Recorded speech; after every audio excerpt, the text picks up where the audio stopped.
There once was a goat, called Sherman McGoat. He had admirable hooves and a long flowing coat.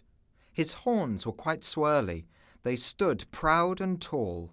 He lived in a field near a family of moles.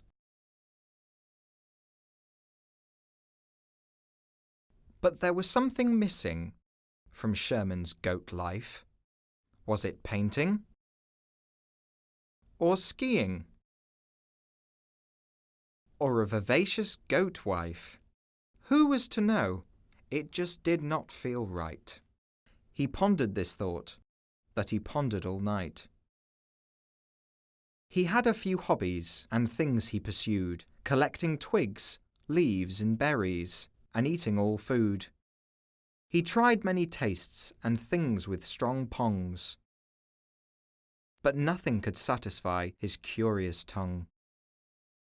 Until one sleepless night, under a tree standing tall, there was a shift in the earth, and out popped a mole.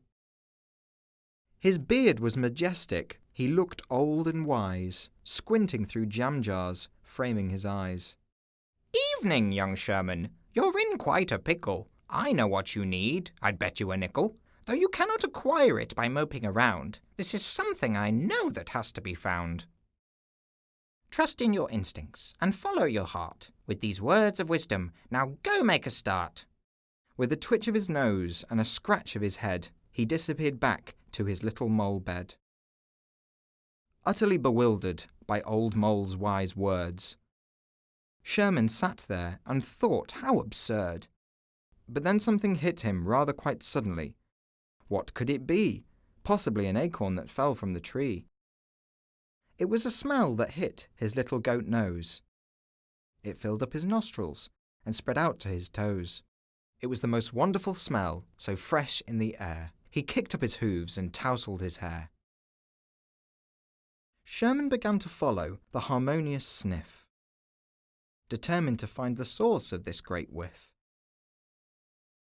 He scaled a mountain only to find a sizable cave with something confined.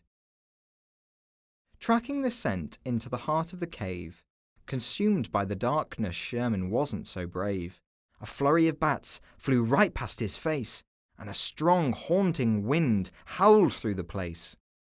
Afraid to go on, Sherman was about to turn back, when the smell grew stronger and he was set back on track.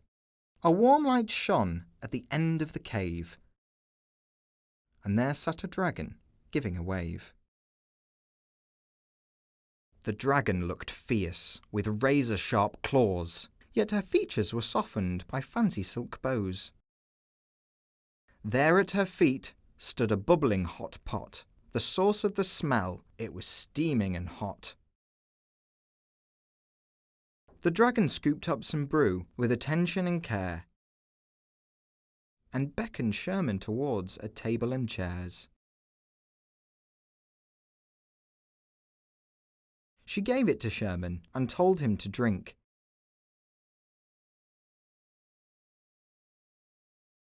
It was a special tea recipe that caused the drinker to think.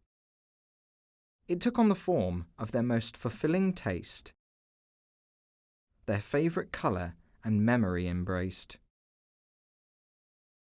The most unique tea ever created, exquisite in flavour, it has been stated. Sherman felt a new lease of life, refreshed and inspired, to travel the world and become highly admired. Though he still came to visit his dragony friend for a steaming hot cup of the magical goat tea blend.